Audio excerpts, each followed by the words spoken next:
Friends, MP's ಕಿಚನ್ಗೆ ಸ್ವಾಗತ. ನಾವು ಇವತ್ತು ಮಾಡುತ್ತಿರುವ recipe restaurant style chicken fried rice. ಹಾಗಿದ್ರೆ ನಮ್ಮ ವಿಡಿಯೋ ನೋಡೋದಕ್ಕಿಂತ ಮುಂಚೆ ಪ್ಲೀಸ್ ನಮ್ಮ ಚಾನಲ್ನ ಸಬ್ಸ್ಕ್ರೈಬ್ ಮಾಡಿ, ಸಪೋರ್ಟ್ ಮಾಡಿ, ಲೈಕ್ ಮಾಡಿ, ಶೇರ್ ಮಾಡಿ, ಪಕ್ಕದಲ್ಲೇ ಕಾಣೋ ಬೆಲ್ ಲೈಕ್ ಮೇಲೆ ಕ್ಲಿಕ್ ಮಾಡಿ. ಹಾಗಿದ್ರೆ restaurant style chicken fried rice ಮಾಡೋ ವಿಧಾನ ಹೇಗೆ ಅಂತ ನೋಡೋಣ ಬನ್ನಿ. ನಾನು ಇಲ್ಲಿ ಒಂದು ಪ್ಯಾನ್ ತೊಗೊಂಡಿದ್ದೀನಿ. ಪ್ಯಾನ್ಗೆ 2 ಟೇಬಲ್ ಸ್ಪೂನ್ ಆಗೋಷ್ಟು ಆಯಿಲ್ನ ಸೇರಿಸ್ಕೊತಾ ಇದ್ದೀನಿ. ಈಗ ಒಂದು ಮೊಟ್ಟೆನ ಬೀಟ್ ಮಾಡಿ ಇದಕ್ಕೆ ಸೇರಿಸ್ಕೊತಾ ಇದ್ದೀನಿ. ನೀವು ಡೈರೆಕ್ಟಾಗಿ ಪ್ಯಾನ್ ಒಳಗಡೆ ಸೇರಿಸ್ಕೋಬೋದು. ಈಗ ಇದನ್ನೆಲ್ಲ ಚೆನ್ನಾಗಿ ಫ್ರೈ ಮಾಡಿಬಿಟ್ಟು ಒಂದು ಬೌಲಿಗೆ ಎತ್ತಿಟ್ಕೊಳ್ಳೋಣ. ಚಿಕ್ಕ ಚಿಕ್ಕ ಪೀಸ್ ಮಾಡ್ಕೊಳ್ಬೇಕು. ಈಗ ನೆಕ್ಸ್ಟ್ ಅದೇ ಪ್ಯಾನಿಗೆ ಮತ್ತೆ 2 ಟೇಬಲ್ ಸ್ಪೂನ್ ಆಗೋಷ್ಟು ಆಯಿಲ್ನ ಆ್ಯಡ್ ಮಾಡ್ಕೊತಾ ಇದ್ದೀನಿ. ಈಗ ಆಯಿಲು ಬಿಸಿ ಆಗಲಿ. ಈಗ ಆಯಿಲ್ ಬಿಸಿಯಾಗಿದೆ. ನಾನಿಲ್ಲಿ ಒಂದು 200 ಗ್ರಾಮ್ ಆಗೋವಷ್ಟು ಬೋನ್ಲೆಸ್ ಚಿಕನ್ನ ಈ ಥರ ಸಣ್ಣ ಸಣ್ಣಗೆ ಕಟ್ ಮಾಡ್ಕೊಂಡಿದ್ದೀನಿ, ತೊಳೆದ್ಬಿಟ್ಟು ನೀಟಾಗಿ. ಇದರಲ್ಲಿ ನೀರೇನು ಇರಬಾರ್ದು, ಫುಲ್ ನೀರೆಲ್ಲ ತೆಗ್ದಿರಬೇಕು. ಈಗ ಇದಕ್ಕೆ ಸೇರಿಸ್ಕೊಳ್ಳೋಣ. ಈಗ ಇದನ್ನು ಚೆನ್ನಾಗಿ ಆಯಿಲಲ್ಲಿ ಫ್ರೈ ಮಾಡ್ಕೊಳ್ಳೋಣ.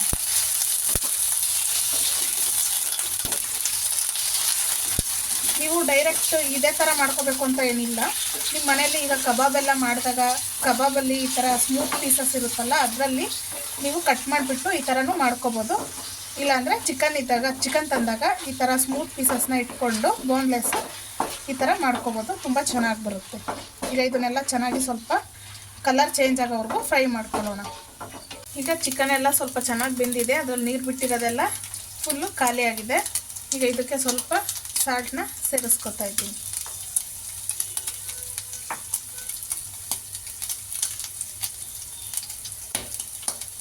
ನೆಕ್ಸ್ಟು ನಾನಿಲ್ಲಿ ಪೆಪ್ಪರ್ ಪೌಡ್ರ್ ಸೇರಿಸ್ಕೊತಾ ಇದ್ದೀನಿ. ಸ್ವಲ್ಪ ಫ್ರೆಶ್ಶಾಗಿ ಮನೆಯಲ್ಲೇ ಮಾಡ್ಕೊಂಡಿರೋದು. ಈಗ ಇದನ್ನು ಚೆನ್ನಾಗಿ ಮಿಕ್ಸ್ ಮಾಡ್ಕೊಳ್ಳೋಣ.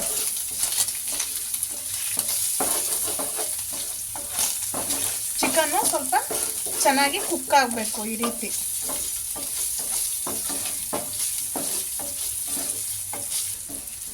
ಈಗ ಚಿಕನ್ ಎಲ್ಲ ಫ್ರೈ ಆಗಿದೆ. ನಾವು ಇದನ್ನು ಒಂದು ಬೌಲಿಗೆ ಶಿಫ್ಟ್ ಮಾಡ್ಕೊಳ್ಳೋಣ.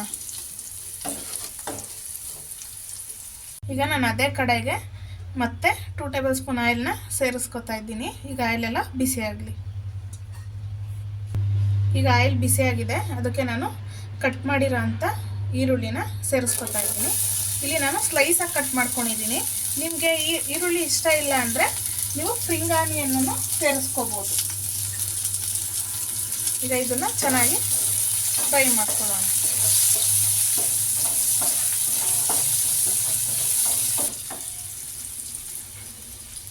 ಈಗ ಈರುಳ್ಳಿ ಎಲ್ಲ ಫ್ರೈ ಆಗಿದೆ. ನಾನು ಇಲ್ಲಿ ಒಂದು ಚಿಟಿಕೆ ಆಗೋವಷ್ಟು ಶುಂಠಿ ಬೆಳ್ಳುಳ್ಳಿ ಪೇಸ್ಟ್ನ ಸೇರಿಸ್ಕೊತಾ ಇದ್ದೀನಿ. ನಿಮಗೆ ಶುಂಠಿ ಬೆಳ್ಳುಳ್ಳಿ ಪೇಸ್ಟ್ ಇಷ್ಟ ಇಲ್ಲ ಅಂದರೆ ಫ್ರೆಶ್ ಆಗಿ ಕಟ್ ಮಾಡಿನೂ ಹಾಕ್ಕೋಬೋದು, ಇಲ್ಲಾಂದರೆ ಜಜ್ಜಿನೂ ಹಾಕ್ಕೋಬೋದು. ಈಗ ಇದನ್ನು ಚೆನ್ನಾಗಿ ಹಸಿ ವಾಸನೆ ಹೋಗೋವರೆಗೂ ಫ್ರೈ ಮಾಡ್ಕೊಳ್ಳೋಣ. ಈಗ ಇದೆಲ್ಲ ಚೆನ್ನಾಗಿ ಫ್ರೈ ಆಗಿದೆ. ಇದಕ್ಕೆ ನಾನು ಸಣ್ಣ ಸಣ್ಣಗೆ ಕಟ್ ಮಾಡ್ಕೊಂಡಿರೋ ಅಂಥ ಒಂದು ಚಿಕ್ಕ ಬೌಲಲ್ಲಿ ಒಂದು ಅರ್ಧ ಬೌಲ್ ಆಗೋಷ್ಟು ಕ್ಯಾರೆಟ್ನ ಸೇರಿಸ್ಕೊತಾ ಇದ್ದೀನಿ. ಈಗ ಇದನ್ನು ಸ್ವಲ್ಪ ಫ್ರೈ ಮಾಡ್ಕೊಳ್ಳೋಣ. ನಿಮಗೆ ಸಣ್ಣ ಸಣ್ಣ ಕಟ್ ಮಾಡ್ಕೊಳಕ್ಕೆ ಬೇಡ ಅಂದರೆ ನೀವು ಸ್ಲೈಸಾಗೂ ಕಟ್ ಮಾಡ್ಬೋದು, ತುಂಬ ಚೆನ್ನಾಗೂ ಕಾಣಿಸುತ್ತೆ. ನಾವು ಈಗ ಚಿಕನ್ ಎಲ್ಲ ಕೆಲವ್ರಿಗೆ ಬೋನ್ಲೆಸ್ ಇಷ್ಟ ಆಗಲ್ಲ. ನಾವು ಫ್ರೈ ಮಾಡಿದಾಗ, ಸಾಂಬಾರು ಮಾಡಿದಾಗ ಎಲ್ಲ ತಿನ್ನೋಕ್ಕೆ, ಆವಾಗ ನಾವು ಈ ಥರ ಮಾಡ್ಕೊಂಡ್ರೆ ತುಂಬ ಚೆನ್ನಾಗಿರುತ್ತೆ. ಅದು ತಿಂತಾರೆ ಎಲ್ಲರೂ ಇಷ್ಟಪಟ್ಟು ರೈಸ್ ಜೊತೆ. ಈಗ ಇದನ್ನು 1 ನಿಮಿಷ ಚೆನ್ನಾಗಿ ಕುಕ್ ಮಾಡ್ಕೊಳ್ಳೋಣ. ಈಗ ಇದು ಚೆನ್ನಾಗಿ ಫ್ರೈ ಆಗಿದೆ, 1 ನಿಮಿಷ ಆಗಿದೆ.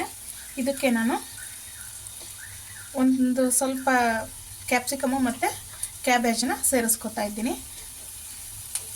ನಿಮಗೆ ಕ್ಯಾಬೇಜ್ ಎಲ್ಲ ಇಷ್ಟ ಇಲ್ಲ ಅಂದರೆ ಸ್ಕಿಪ್ ಮಾಡ್ಕೋಬೋದು, ಬಟ್ ಹಾಕೋದ್ರಿಂದ ಇದು ಚಿಕನ್ ಫ್ರೈಡ್ ರೈಸ್ ಆಗಿರೋದ್ರಿಂದ ಹಾಕಲೇಬೇಕು, ತುಂಬ ಚೆನ್ನಾಗಿ ಬರುತ್ತೆ.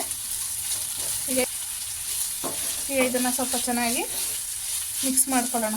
ಎಲ್ಲನ ಆಯಿಲಲ್ಲಿ ಫ್ರೈ ಮಾಡ್ಕೋಬೇಕು. ಇದೇನು ತುಂಬ ಫ್ರೈ ಮಾಡೋ ಅವಶ್ಯಕತೆ ಇರಲ್ಲ. ನಾವು ತುಂಬ ಸಣ್ಣ ಸಣ್ಣ ಕಟ್ ಮಾಡಿರ್ತೀವಿ, ಬೇಗ ಆಯಿಲಾಗಿ ಫ್ರೈ ಆಗುತ್ತೆ. ನೀವು ರೈಸ್ನ ಮುಂಚೆನೇ ಮಾಡಿಟ್ಕೊಂಡಿರಬೇಕು.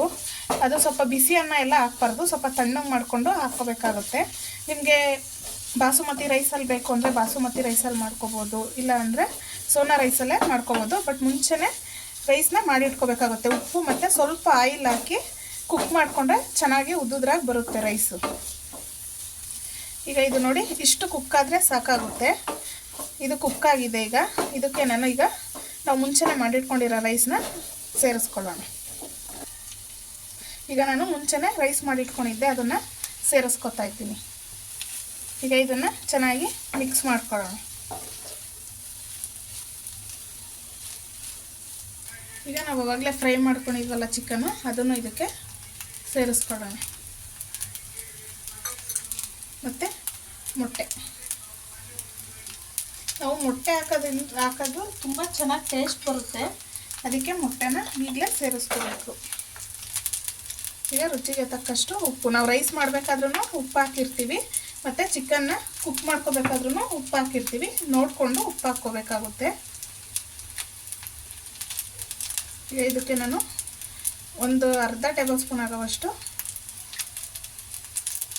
ಪೆಪ್ಪರ್ ಪೌಡ್ರ ಸೇರಿಸ್ಕೊತಾ ಇದ್ದೀನಿ. ಇಲ್ಲಿ ನಾನು ಒಂದು ಚಿಟಿಕೆ ಆಗುವಷ್ಟು ಖಾರದ ಪುಡಿನ ಸೇರಿಸ್ಕೊತಾ ಇದ್ದೀನಿ.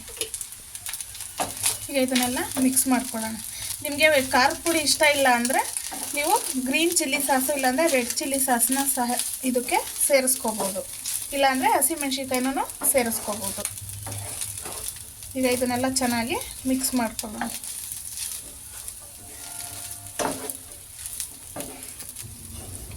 ನೋಡಿ ಎಷ್ಟು ಚೆನ್ನಾಗಿ ಬಂದಿದೆ. ರೆಸ್ಟೋರೆಂಟ್ ಸ್ಟೈಲಲ್ಲೇ ಮಾಡಿ ತೋರಿಸ್ತಾ ಇರೋದು. ನಿಮಗೆ ಇದಕ್ಕೆ ಬೇಕು ಅಂದರೆ ಸೋಯಾ ಸಾಸು ಸೇರಿಸ್ಕೋಬೋದು. ನಾನಿಲ್ಲಿ ಸೋಯಾ ಸಾಸ್ ಏನೂ ಹಾಕಿಲ್ಲ, ಹೆಲ್ತಿಯಾಗಿ ಮಾಡಿ ತೋರಿಸ್ತಾ ಇದ್ದೀನಿ. ನೀವು ಇದಕ್ಕೆ ನಿಂಬೆಹಣ್ಣು ಸೇರಿಸ್ಕೋಬೇಕಾಗುತ್ತೆ ಸೋಯಾ ಸಾಸ್ ಬದಲಿಗೆ.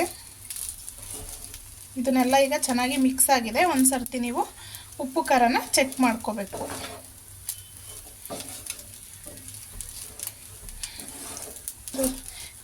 ಈಗ ಇದೆಲ್ಲ ಚೆನ್ನಾಗಿ ಮಿಕ್ಸ್ ಆಗಿದೆ. ಸ್ವಲ್ಪ ಚೆನ್ನಾಗಿ ಈಗ ನೋಡಿ ಎಷ್ಟು ಚೆನ್ನಾಗಿ ಬಂದಿದೆ. ಈ ಥರ ಉದ್ದುದ್ರಾಗೆ ಬರುತ್ತೆ. ನೀವು ರೈಸ್ಗೆ ಸ್ವಲ್ಪ ಆಯಿಲ್ ಹಾಕಿ ಕುಕ್ ಮಾಡ್ಕೊಳ್ಳೋದ್ರಿಂದ, ಕುಕ್ಕರಲ್ಲೇ ಮಾಡ್ಕೋಬೋದು ಆಯಿಲ್ ಹಾಕಿ. ಈಗ ಇದನ್ನು ನಾವು ಫ್ಲೇಮ್ ಆಫ್ ಮಾಡಿಕೊಂಡು ಇದಕ್ಕೆ ನಿಂಬೆಹಣ್ಣು ಸೇರಿಸ್ಕೋಬೇಕಾಗುತ್ತೆ. ಈಗ ಇದಕ್ಕೆ ನಾನು ನಿಂಬೆಹಣ್ಣು ಜ್ಯೂಸನ್ನ ಸೇರಿಸ್ಕೊತಾ ಇದ್ದೀನಿ, ಮತ್ತು ಕಟ್ ಮಾಡಿರೋಂಥ ಕೊತ್ತಂಬರಿ ಸೊಪ್ಪು. ನೀವು ಕೊತ್ತಂಬರಿ ಸೊಪ್ಪು ಬದಲಿಗೆ ಸ್ಪ್ರಿಂಗ್ ಆನಿಯನ್ನೂ ಮೇಲ್ಗಡೆ ಸೇರಿಸ್ಕೋಬೋದು, ಇಲ್ಲ ಅಂದರೆ ಕೊತ್ತಂಬರಿ ಸೊಪ್ಪನ್ನ ಸೇರಿಸ್ಕೊಂಡು ಚೆನ್ನಾಗಿ ಮಿಕ್ಸ್ ಮಾಡಿಕೊಡಿ. ನಿಮ್ಮ ಮನೇಲಿ ವಿನೆಗರ್ ಇತ್ತು ಅಂದರೆ ಅದನ್ನು ಸೇರಿಸ್ಕೋಬೋದು. ವಿನೆಗರ್ ಇಷ್ಟ ಇಲ್ಲ ಅಂದರೆ ಸೋಯಾ ಸಾಸ್ ಮಾತ್ರ ಸೇರಿಸ್ಕೊಂಡು ನೀವು ಮಾಡ್ಕೋಬೋದು. ಈಗ ಚೆನ್ನಾಗೆಲ್ಲನ ಇನ್ನೊಂದು ಸರ್ತಿ ಮಿಕ್ಸ್ ಮಾಡ್ಕೊಳ್ಳೋಣ.